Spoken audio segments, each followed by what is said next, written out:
Our hero Min was once a holy knight, but cruel fate led to his banishment by the demon clan. Thought lost forever, destiny wove a surprising twist, reincarnating him as Skinny Cat. In this world he's revered as Behemoth, the supreme S-rank monster, the ultimate ruler among four-legged beasts. From his past life, he recalls that S-rank monsters hold power to destroy entire nations. S-rank monsters wield strength to level whole countries, and now our young man has become one.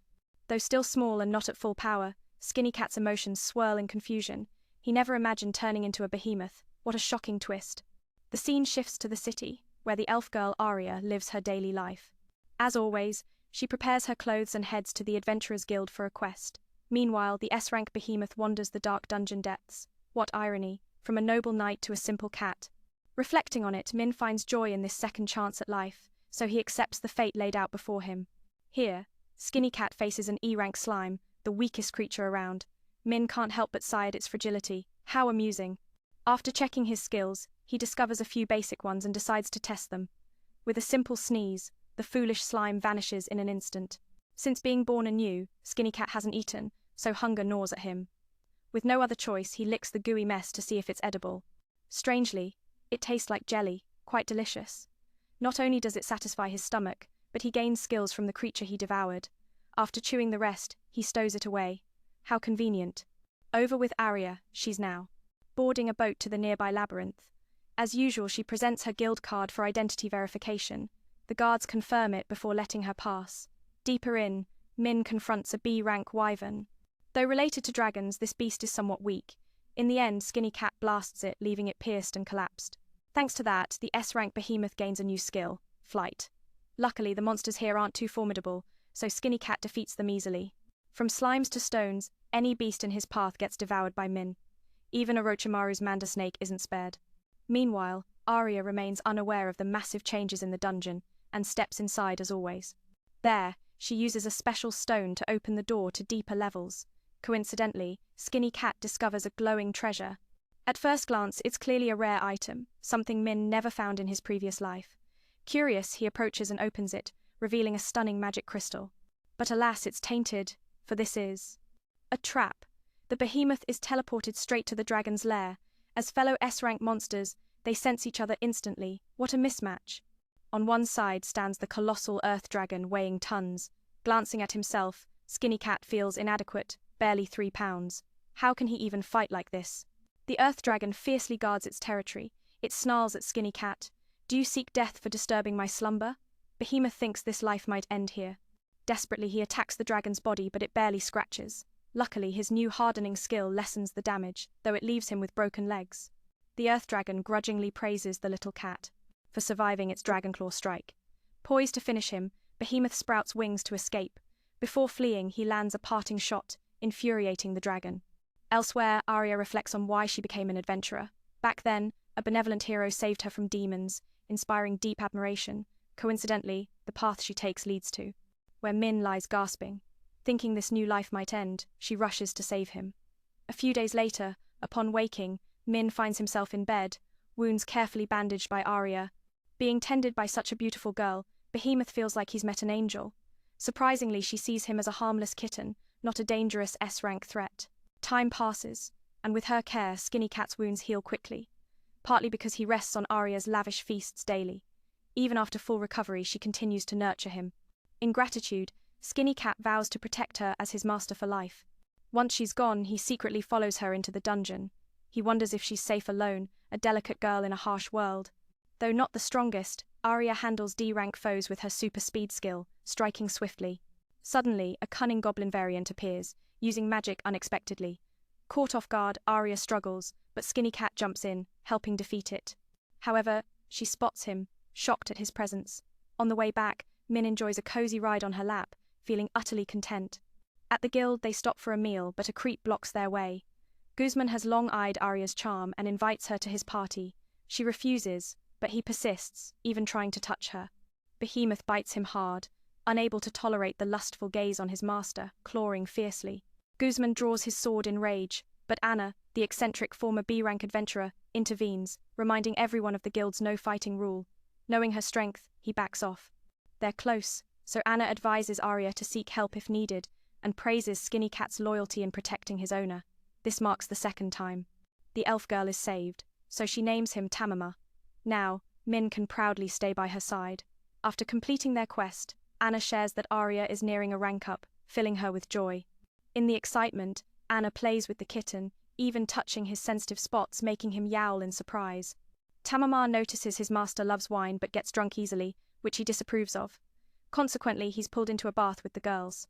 As a proud former knight, enduring this is humiliating, yet seeing Arya's allure, he tosses aside dignity and hugs her tightly. Sighing, she asks Tamama if he can grow stronger. Her homeland suffered demon attacks, and a hero once protected them.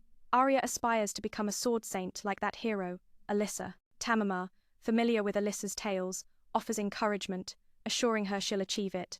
The next day, they stroll together, Arya's kindness drawing warm greetings from all. She bargains for cheap goods, radiating joy, but at the guild, trouble brews. Guzman, rejected repeatedly, seethes with resentment. Spotting him, Tamama bristles, showing fierce resolve. Sadly, Guzman secures an order to eliminate him. Since Tamama injured him before, even Anna can't interfere due to Guzman's barren connections. Desperate, Arya begs for mercy. Pretending generosity, he proposes a duel. If she wins, the order is void. If not, she marries him. That's his true scheme. Everyone fumes but can't act. To save Tamama, Arya agrees. The duel begins at dusk, under watchful eyes. Guzman is C rank, Arya only D rank, her skills and experience clearly lacking. He allows her an ally, but no one dares defy the Baron. Seeing this, Tamama steps up, growling defiantly. Anna understands and permits him to fight with his master. Guzman laughs, mocking a mere cat. Tamama burns with fury, vowing revenge for threatening Arya. As the battle starts, he charges to distract, letting her attack. Guzman underestimates him, thinking he's rushing to his doom, but Tamama dodges the strike. Fearing his behemoth identity might expose, he fights with basic moves. Arya activates her speed boost to protect him. Guzman anticipates it and kicks her hard, inflicting serious injury. Realizing she can't win, Tamama knows continuing means disaster. Arya refuses to give up, hurling her spear at the villain. He counters, teaching her a lesson in true attacks.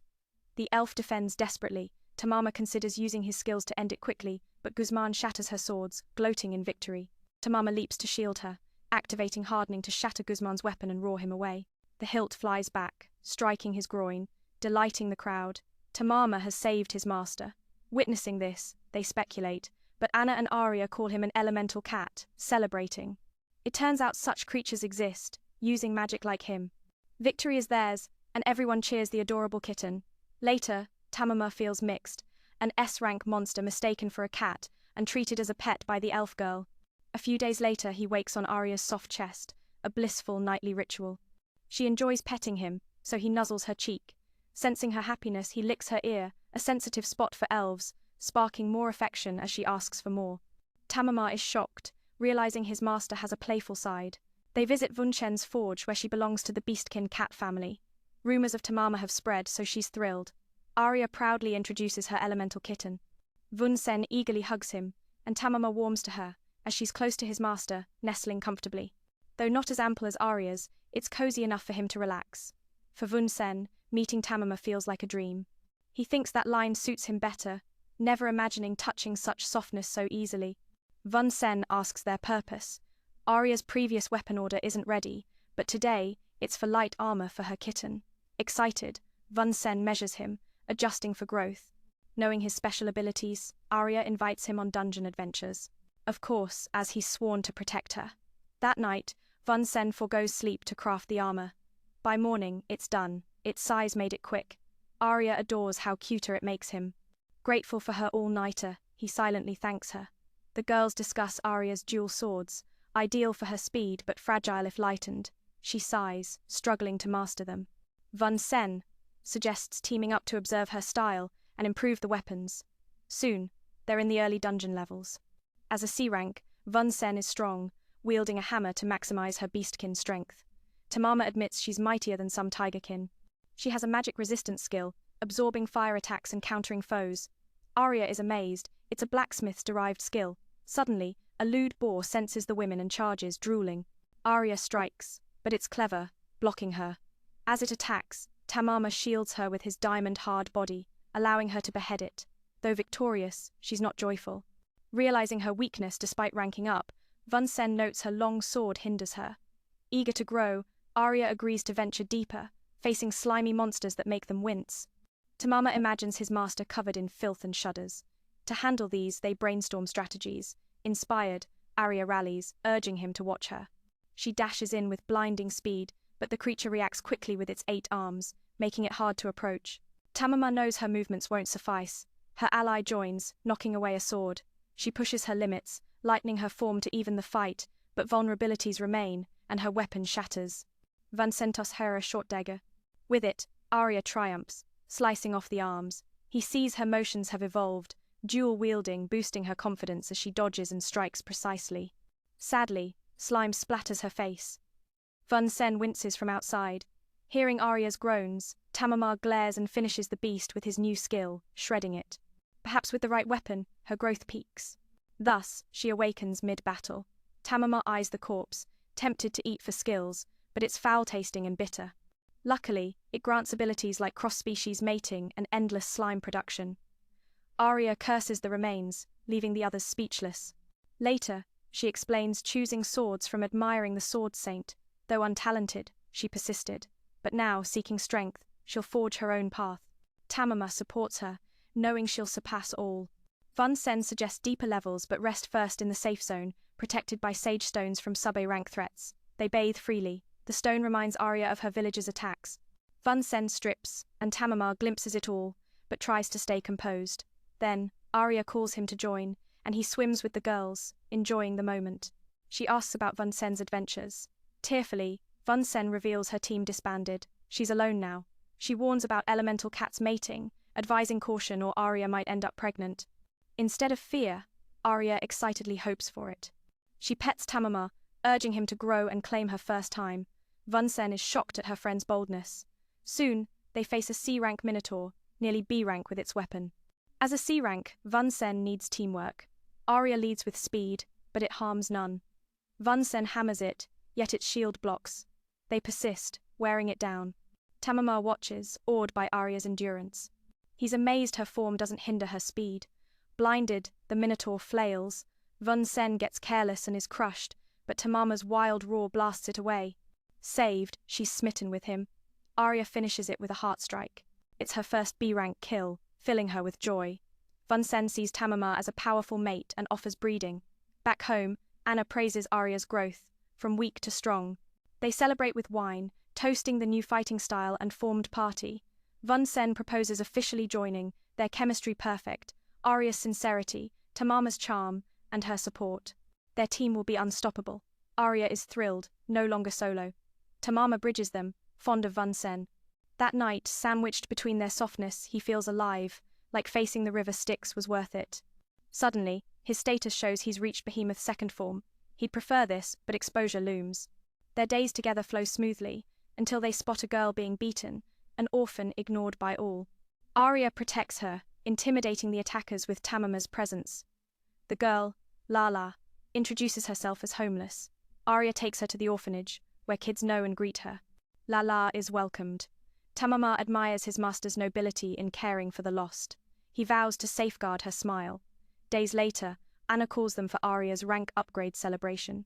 Joy turns to worry as they learn of disappearances nearby, likely demon plots. Arya seeks details, making Vun-sen anxious about the risks. She hates demons since childhood and won't ignore this. Despite dangers, Vun-sen joins. Anna mentions elite knights as companions, one arriving, Sir, the Duke's heir and labyrinth guardian. He's the eldest son of the Duke's family, and admired by so many. He's seen as the guardian of the labyrinth city and a good friend of Viken, so this mission feels a bit smoother because of that. Arya greets him politely, which makes the young man quite happy as he tells her she doesn't need to be so formal. B has heard tales of this hero long ago. Back then, the world endured a massive, terrifying war called Ragnarok, an epic clash between humanity and dark forces. At the peak of chaos, a band of extraordinary humans emerged with unmatched power, ending Ragnarok in a flash. Sir is celebrated as the brilliant Grand Mage who led humanity to glorious victory. With a single powerful spell, he overwhelms and sweeps away the entire enemy lineup. Arya wonders if they even know how many foes there are, fearing that with this small team, they'll face real trouble. That charming older sister reassures her, saying if Cedric gets serious, he's truly formidable. Anna has been close friends with him for ages, so she knows him inside out and shows that warm bond. The elf girl sees them and assumes they're in love. Oh, what silly nonsense. The cat looks utterly baffled, completely lost on what's happening. By the next morning, this master and pet duo are all set and ready. Before they leave, Arya seems so tense it worries Em deeply. If they go like this, their battle skills could suffer. So, he gently comforts his mistress to help her find peace. This mission means teaming up with the heroes squad, so feeling extra tense is totally understandable. Tam Ma licks Arya's cheek, startling her and melting away her worries in an instant. Knowing the little guy is trying to cheer her up, she kisses him back and shares how she's starting to understand her kitten companion more deeply lately. The heart of it all is that Arya is truly falling for Bioti. He senses her racing heart. They depart with the group, including light warriors Danny and HW, and two beauties, exciting all. They're Vunsen's old clients. Arya introduces herself and Tamama. Seeing that, the others crowd around, as Men is a rare and adorable creature, even getting cuddled by the two beauties. Nestled on those unfamiliar curves, Min is lost in bliss, thoroughly enjoying it. Just as he's about to play with the skinny cat, a monster pack suddenly blocks the path. No idea why they're here, but it's nothing good, so they're quickly dealt with. Danny is assigned to clear the path. He's incredibly strong, taking down everything in a flash without using skills. Arya is shocked by the power of heroes from the chaotic era. Every team member has survived Ragnarok, making their strength unbeatable. Bose, the S rank, is buzzing with excitement. They long to fight alongside the knights in the team. They travel until dusk, then rest in a village.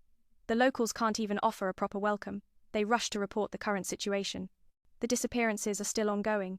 Earlier the vanguard went to the demon ruins, but no one returned, likely all perished. This stirs up Arya's unpleasant memories. For now, the group rests, as fighting demons at night isn't wise. At the table, she asks why everyone became knights. Even Vunsen, who's known them long, hasn't heard the stories. The two guys chuckle, saying they joined to pay off debts and fight for a living. Those two sisters are even more unique, joining to repay the soldiers who saved their father. It sounds heavy, so Arya apologizes. Everyone laughs it off, saying it's normal, nothing to dwell on. Sir shares that he only sees women as friends, not romantic interests, so he can't inherit his family line, leading him to become a knight for the thrill. Besides, he can slay freely, which is his greatest joy. The girls are taken aback and don't dare ask more. Later, the sisters start bathing and remind Tama to stay clean. He tries to leave but ends up forced to join, his heart pounding like a feast. Vunsen, smitten with the cat, feels shy and looks away. Can't face it. Bih, the S rank, is squeezed in the curves, so he plays it off as unavoidable, though he's tempted. Thus, the skinny cat lounges on his master's lap, savouring the gentle strokes from the beauty. The men's baths are nearby, so they hear the sisters' giggles and can't handle it. As he's about to check it out, the skinny cat blocks their way. He won't let anyone infringe on his territory, so he uses a skill to fling those two guys into the sky. In the end, only Tama gets to enjoy life's pleasures fully. The next day, they delve deeper into the ruins. Sure enough, demons are there. After spotting another human punitive force, the leader is overconfident, vowing to log them all out. With prey walking in, it saves the effort of hunting. Quickly, the temporary team encounters the first monsters. These wolves are only C rank, so no big deal. The shield wielder lures them in, surprising men. Once most of the pack gathers, again he uses his incredible strength to crush a pile of extra monsters. But the two Night Sisters beat them to a pulp. Bih, the S-rank leader, excited, charges in and slices them in half. Vunsen admires the precision of those sword strikes, as sharp as ever. Cedric hasn't lost any edge. Arya doesn't want to be outdone, so she calls Tama for backup. The enemy's reinforcements arrive just in time. So even Big, the S-rank, gets his moment. He's hesitant about using skills, but goes for it. This is a new technique he learned, shooting high-pressure water blasts. The wolf pack gets pierced through, astonishing his master. She never knew the cat had such powerful abilities hidden away. The knights are equally impressed, as Tama fights like one of their own. Witnessing this through the crystal ball, the demon fumes, wondering if the cat is an elemental one. He despises that species, so he wants to fight personally. His army is specially prepared, fearing no one. Meanwhile, the group showers the elemental cat with praises. Ciri has encountered this species before. Indeed, but Tama is the most extraordinary, with endless skills. That makes sense, as his true form is the S-rank Big, plus he's controlled by the Holy Knight with vast experience. Arya adores him even more for all the praise. She imagines when he grows up he'll use that immense power to conquer her heart and cause some hilarious mischief. Continuing on, they face the leader. He knows sending more monsters would just get them defeated, so he steps in for a swift fight. He introduces himself as Barrow, one of the surviving demon clan from the Great War years ago. Hearing this, the S-rank knights realize these kidnappings are for revenge. He openly admits it's just the prelude to a bigger scheme, and he summons his minions, a horde of A-rank monsters with incredible regeneration. The knights are stunned that one person can command such terrifying beasts. Cedric orders them to split up or they'll be surrounded and overwhelmed. They follow suit, but this plays right into Barrow's hands. Instantly, he activates his prepared barrier, dividing the team. Form up and gang up for an easy overwhelm. Poor Tama has to fight alone. But he shows no fear, worrying more for Arya. He guesses the guy excels in group battles, setting this trap. Their deaths here signal the start of revenge. As for the monster's fighting power, it's not overly powerful, but their regeneration is the real threat. Even after blowing off an arm, it heals in seconds. 4 of them gang up on Tama alone, while the 3 S-rank knights urge their leader to join the chaos. This is Cedric's specialty against hordes. The others think to unleash their full power for a quick win. Hearing that, the young man charges in and strikes. His weapon is unique, draining the enemy's life force. It's the perfect counter to creatures like these, as without life force, they can't regenerate. Barrow calls it dark attribute magic, extremely rare. He recalls from the Great War years ago. Only the great mage can wield it. He has no idea that the hero is right here among them. Meanwhile, Big, the S-rank, is in a tough spot, dealing damage that the enemies just heal from instantly. He thinks switching to his second form would make it easy, but losing his elemental cat status would be the real catastrophe. Tama burns them relentlessly. He fires continuous flames to prevent any wounds from healing. Witnessing this, the leader seethes with anger. He's held back by Vunsen and Arya, unable to reach Big. The duo creates a smokescreen to block vision, letting her unleash blinding speed attacks. It's such a surprise move that guy takes a fatal hit. At first he thinks it'll heal, but it doesn't. Arya's power counters the demon clan's abilities perfectly. However, she gets struck by a poisoned blade. Though they win, Arya's life hangs in the balance.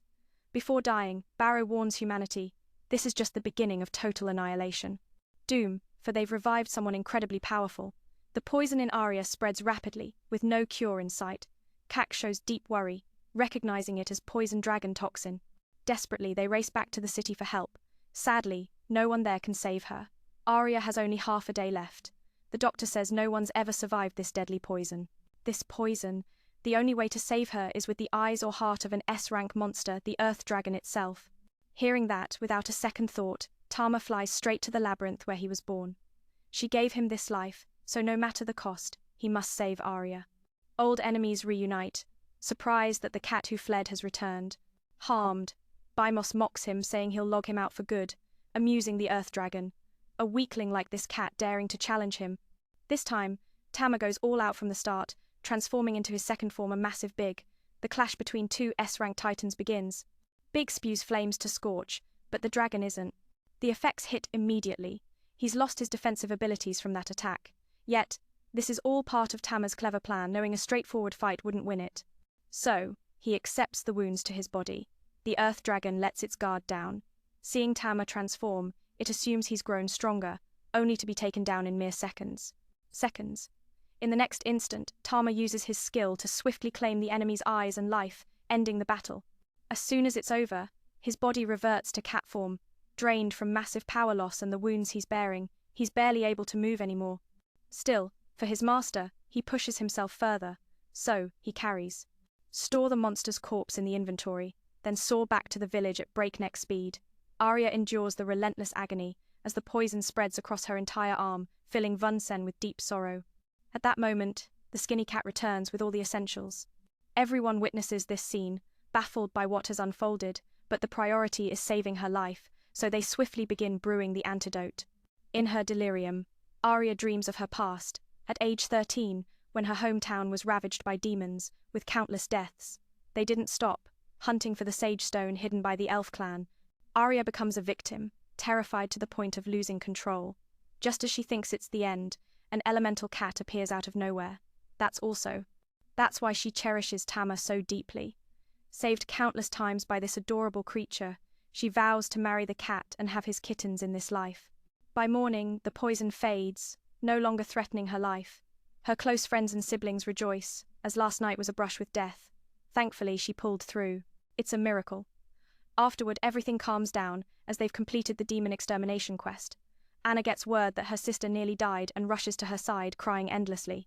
For days after, Arya stays home to fully recover. The strong toxin has weakened her immunity, making her prone to illness, while her master rests. Tama keeps venturing into the dungeon to grow stronger, ensuring nothing like this happens to her again. After defeating the dragon, his evolution to big form is disabled. He's not sure if it's from the severe injuries or something else. In exchange, he gains new skills from the Earth Dragon, and since that dragon specialized in combat abilities, so this skill is truly overpowered. The first opponent is the Minotaur, but the skinny cat devours it easily. He recreates the pain of being bitten by the Earth Dragon, feeling every bit of agony. Truly worthy of an S-rank monster, its power is terrifying. Just as he's about to use another move, a stronger foe detects him. He doesn't understand how a woman ended up in a place like this. The opponent is thrilled to finally find the cat, calling Tama a powerhouse. She holds a piece of the armor he wore before, sniffing it. She asks if he's not turning into big anymore, leaving him stunned. Before he can figure it out, she demands to mate. It's utterly shocking, and Tama is terrified. She vows that next time, she'll bear his child. The young one hurries back to his room, diving into the crevice for a sense of safety, wondering what kind of woman is so obsessed with him. It's like they've met before, as if fated. Encountered a few times before. About a week later, Arya is fully healed and starts wandering outside. Tama gets dressed up too, but it looks a bit eccentric. He's clearly made to wear a dress. In return, he enjoys the peaceful moments with his master. Born as a girl here, she recalls the dragon's corpse found right next to the skinny cat in that vulnerable state, covered in wounds. Of course, she knows Tama risked everything to save her, but seeing the skinny cat reluctant to talk about it, she doesn't press further. Being together like this brings joy, yet it's bittersweet, as she's always the one being rescued. This pattern started from her childhood. It seems fate has destined Arya to always be protected by others. The holy sword hero restored peace to her homeland of Luminous. So, as she grew older, she bid farewell to her family to follow in her savior's footsteps, determined to change her fate and save others instead of being saved. Her mother fully supports this, but up to now, Arya still hasn't managed to change. Tamama listens and comforts her, promising they'll be together forever, so she shouldn't worry. Besides, in that battle, it was Arya who defeated Barrow. There's no need for sadness.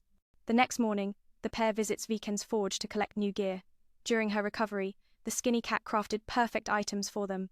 Lately, with good earnings. With the gold in hand, upgrading gear feels like destiny.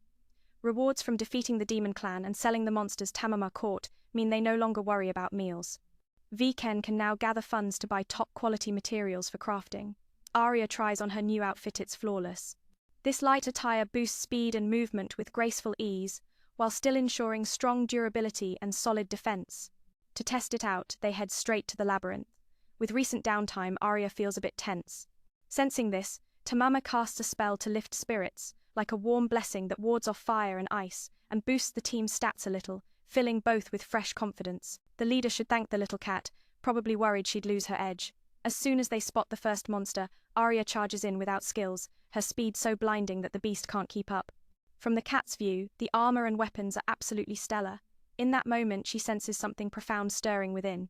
Sensing this mystery, she seeks out the elder, excited because even if Tamama runs to the skies, they'd still return here to hunt. The two friends think she's an adventurer, but her flimsy outfit suggests otherwise. Arya asks her name, and she claims she was born from shadows, with no name or age. The elf girl decides she's lost her memories and wants to take her in. They're shocked when she demands to mate with the cat. He freezes, wondering where this giant came from. As she moves to charm the little one, Arya blocks her, saying he's still too young for that. If not, she would have done it ages ago. Realizing Arya is the cat's guardian, the newcomer backs off in fear and agrees to follow them, just to stay close to her love. She'll get to be with her beloved every day. Arya promises to protect Tamama, so there's no need to fear. On the way back, since she has no name, it's inconvenient, so Arya calls her Stella, a word from her homeland meaning beauty with a lovely ring. The skinny cat silently praises his owner for such a clever, elegant choice. Somehow, she hears the cat's thoughts and accepts it. From now on, I'm Stella. Their first stop is the bath to cleanse their new friend. It's her first time touching soap, and she lights up with joy. Not only does it wash away dirt, but it leaves a sweet scent too. Stella loves bathing, so splashing around like this overwhelms her with delight. Seeing Arya scrub the cat, she gets jealous and wants to try, but gets refused. That's a privilege for the owner alone, no one else can touch him. As night falls, Stella calls the cat aside for a chat. Surprisingly, they communicate through a monster's telepathic link.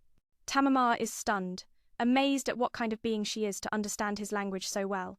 Then, she reveals that he killed her in the labyrinth before, and they'd talked then. Still confused, he gets the full story. I'm the shadow dragon, reborn in human form. Her tale is as epic as the cat's from birth. She was a powerhouse, calling herself the Mighty One, lurking in the labyrinth's dark depths. With no teacher, she effortlessly crushed other monsters. Time passed, and no one could challenge her until Tamama defeated her. Though humiliated, deep down, she yearned to be reborn to meet her conqueror and bear his child. It's just her species' instinct, submitting to the one who bested her.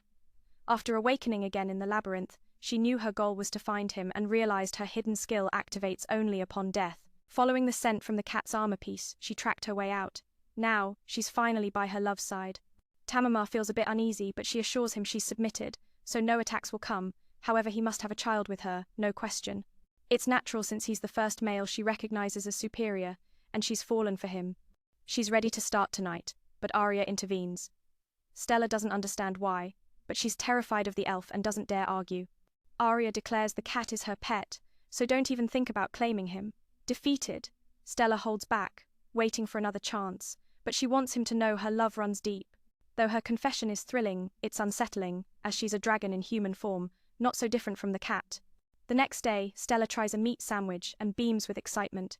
She devours it like it's meant for her, a rare treat compared to her past dragon feasts of monster meat. Sitting here, with delicious food and drinks, it's a dream. Arya is generous, sharing her portion. While munching, Stella chats with the cat about their owner. From Stella's eyes, Arya is unique with a powerful being like the cat at her side. She'd expect arrogance, but Arya is so gentle and humble. Tamama says that's why he treasures her and vows to protect her forever. Hearing this, Stella figures Arya must be incredibly strong for the cat to speak that way. Then, he warns her not to mention being an S-rank monster. If discovered, they might not stay openly with their owner. She might seem naive, but she's clever, teasing that if he doesn't marry her, she'll spill the secret. Tamama's caught off guard, but luckily, she's just joking. She wants to win him another way dragon pride demands it. Relieved, the cat sighs, as playing with her is risky. He tells her to just call him Tamama from now on, not the Mighty One. Arya can't hear their talk, but seeing their glances, it feels like a conversation. After eating, she leads their new friend to explore the town. Since she still believes Stella has lost her memories, the elf wants to help her recover. When they met, Stella acted scared, so Arya thinks she's remembering something. Stella explains it's because Arya tames the cat like a pet, making her uneasy, but she promises to keep the cat's secret safe. He gets it in the monster world, it's survival of the fittest, and since she was defeated, she sees Arya as the strongest for commanding him. To help Stella regain her past, the elf asks if she'd like to train as an adventurer. She agrees instantly, thrilled at the chance to fight. To register, they need weapons first, so the trio heads to Viken's forge. It's stocked with everything, so Stella gets a new outfit. She lights up, saying it's perfect for her dresses are too restrictive for movement. The cat thinks she's just showing off, but he's used to it. Since their destination is the labyrinth, Arya suggests at least adding arm guards. Stella says she can handle that, instantly transforming parts of her body into dragon form, shocking the group. They call her the dragon hybrid. Though confused, she explains this form proves her power. As Tamama knows, dragon hybrids are rare humans who can shift body parts to dragon. This works well, as no one will suspect they're monsters. Arya and Viken are thrilled, never seeing anything like it. Viken notes her tail is so flexible and tough it make a great weapon. Stella, a dragon at heart, feels uneasy being seen as material. Anyway, the outfit issue is sorted for now. Next, it's time to pick weapons. There's plenty, so the cat lets her choose what she likes. Stella's drawn to swords and wants one.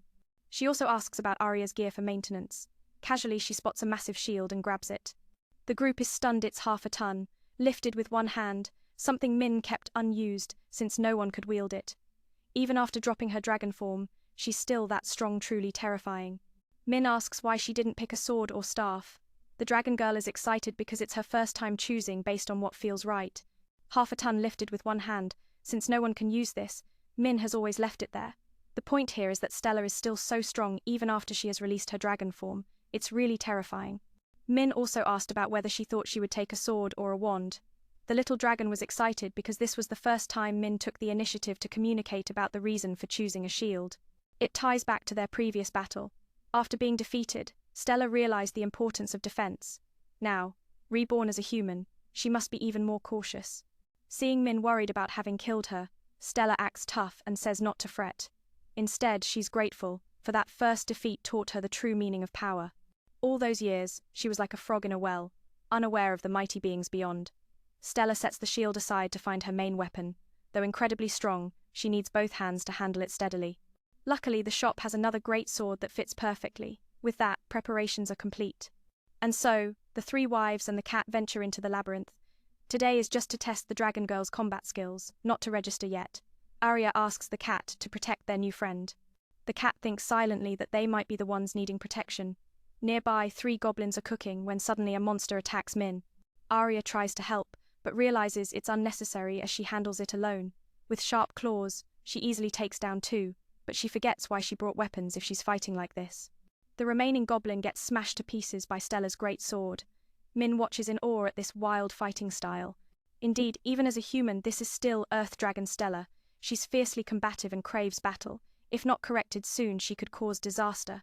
The cat owner wonders if losing her memories made her fight on instinct. Min doesn't know how to explain it, so just lets it be.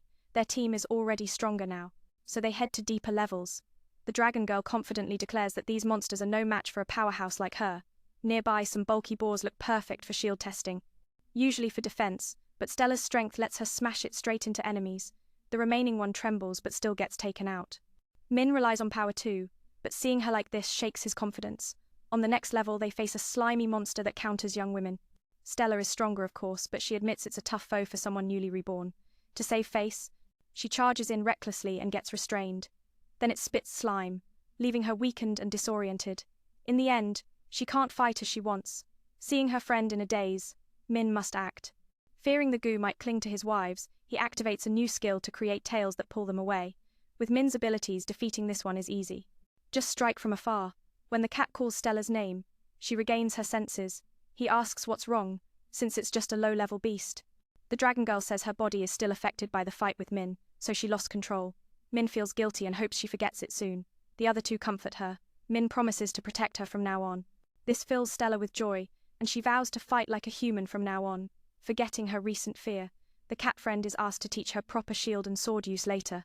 Min gets excited, knowing their team will grow even stronger. Hearing the word teammates, Stella recalls her past. Battling adventurers who, though weak, were united and always fell together. Suddenly, Arya gets excited, amazed at the cat's long tentacles. She wants them wrapped around her like before. It feels amazing. The cat is speechless, thinking she's turned into a playful elf so quickly. Just as things heat up with Min, she's stopped because who gets aroused in battle? Truthfully, she's jealous, but as Min's master, she holds back. After a while fighting, Stella starts getting used to the sword. The other 2 guide her on team combat. The tank will draw aggro so others can attack. Stella excels in both offense and defense, so Arya asks her to take down monsters too. Min thinks this plan is solid. Still, he's worried she can't control her bloodlust. Nearby, a boar herd appears, and the dragon girl follows the plan, drawing aggro while slashing one that flees in terror. As she chases, Min stops her for abandoning position. He knew it had happened, so he helps the other 2 finish off the boars. After getting pats from the cat, the pair easily blasts through the herd. On their first day teaming up like this, Stella is overjoyed. Later, they head to a safe area to bathe. Min watches from above, but is called down to splash water. He reminds himself to stay vigilant, as a true knight should. Yet, when his master pulls him onto her, he doesn't resist. Min sinks into desire, making the other 2 jealous. Stella wants in too, demanding her share. After the scuffle, she realizes Arya isn't strong at all. A weak one can't stay with Min. The elf firmly refuses, saying the cat prefers her ripe fruits. Min feels the tension and intervenes. Min is for everyone, no need for jealousy. Arya is the first wife, and Stella and I can be the second. Poor cat, squeezed breathless between them. Back at the guild, they introduce the new teammate to Anna. The dragon girl sees at a glance that she's no ordinary person. As they register, Anna offers a special quest. An old man needs escorts. Arya is reliable, so Anna shares that the cargo is extremely valuable. Min is busy, so he can't join, leaving just Stella and the elf. They go to see the cargo, and are shocked it's Stella's own corpse from when Min defeated her. Seeing herself like that, she's stunned for a moment. As Mr. Lace explains, even in death, this creature's bones stared at its enemy. Feeling that resolve, he bid high to get it. Worried she might be upset, but no. she says looking at it reminds her of being slain by Min. Her heart races with excitement. So Stella gets thrilled, leaving Min baffled. He thought it'd affect her badly.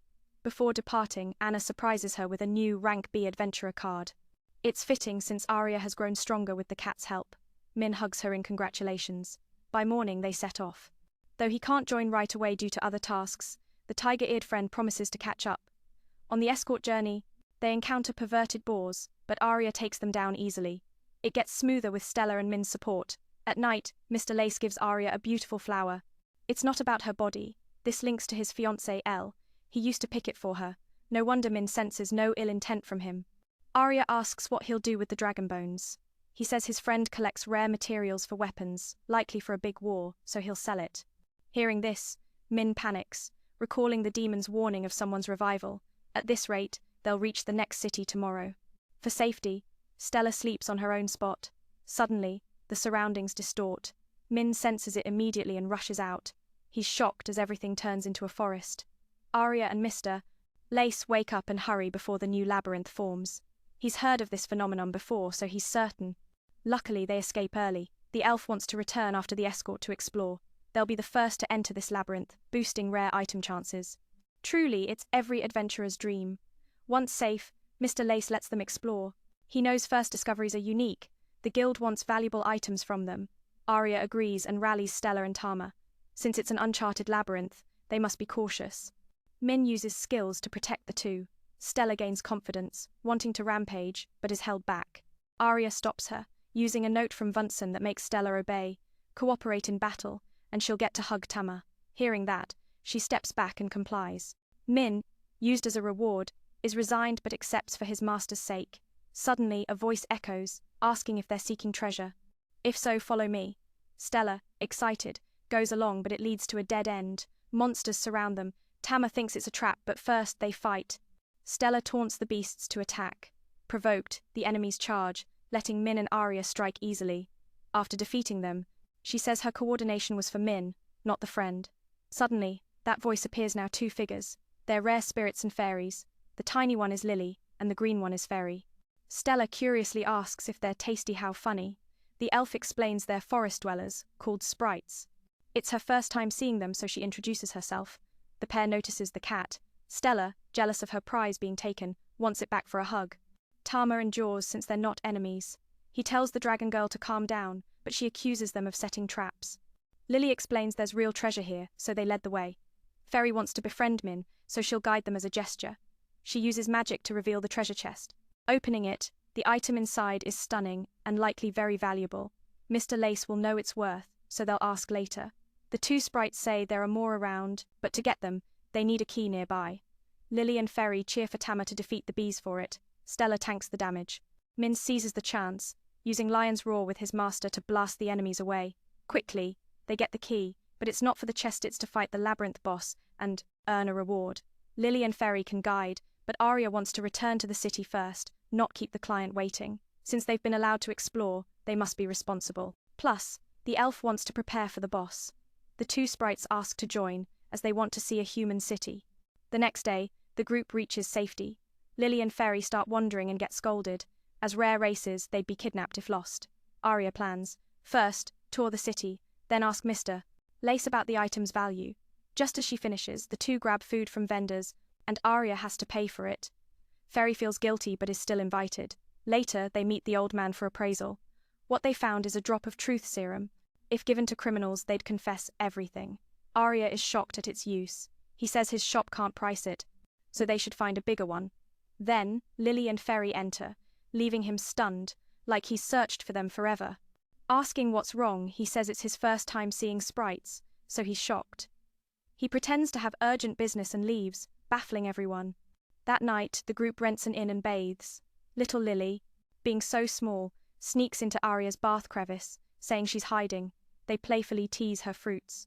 Stella joins in the fun, diving in, shocking Min, who feels like his master is being overwhelmed. After bathing, the dragon girl demands her reward, but Tama refuses. She cries pitifully, so Arya coaxes him to let her hug once. After all, Stella did great today. Hearing that, Min complies, delighting the dragon girl. She's waited for this moment, carefully holding her beloved and inhaling his scent. Seeing this, Arya is happy for her joy. Meanwhile, Vunsen finishes her tasks and hurries to find the group, unaware she's now prey. Suddenly, monsters appear, and she defeats them, hearing a bell ring from someone. The next morning, Arya returns to the labyrinth to conquer the boss. Using the key, a door opens to welcome them. The sprite pair stays outside as they can't fight. Stella is excited for a strong foe. Their enemy is a tough rank B creature called a drake. It attacks first, but she blocks with her shield. She charges in with her speed. Arya slips behind, but it's targeted. Tama tries to help, but Stella is faster, taking the hit and drawing aggro. Min is amazed at this change and praises her. Stella shifts to battle mode, using her dragon might to hold it. Spotting weaknesses, Tama fires fire spells to burn the drake. Since it's wood-based, it's super effective. Arya seizes the chance for a finishing blow. Min carefully uses Lion's Roar to pin it for his master. After striking its throat, the boss collapses. It's their first labyrinth boss defeat. Stella claims credit for tanking. Expecting treasure, they find a skill scroll instead. The elf reads it and gains a new holy attribute skill. This is a huge win, so everyone is thrilled. But Lily and Ferry are gone, only spilled honey jars left. They're worried something happened. On the other side, the bell ringer from last night is near. It's Mr. Lace, gazing at his fiancée's portrait. He says it's almost time, hinting at something big. The elf girl successfully obtained a new technique after reading it. This skill was very special, with divine attributes. It was like this was the answer, so everyone was happy again. However, Lily and Ferry were not here, but only 2 jars of honey were knocked over. It seemed that something had happened to them, making everyone worried. On this side, the person who rang the bell last night was nearby. Vunsen was surprised to see Mr. Lace, looking at the picture of his fiancée. He said that there was only a little more, implying something.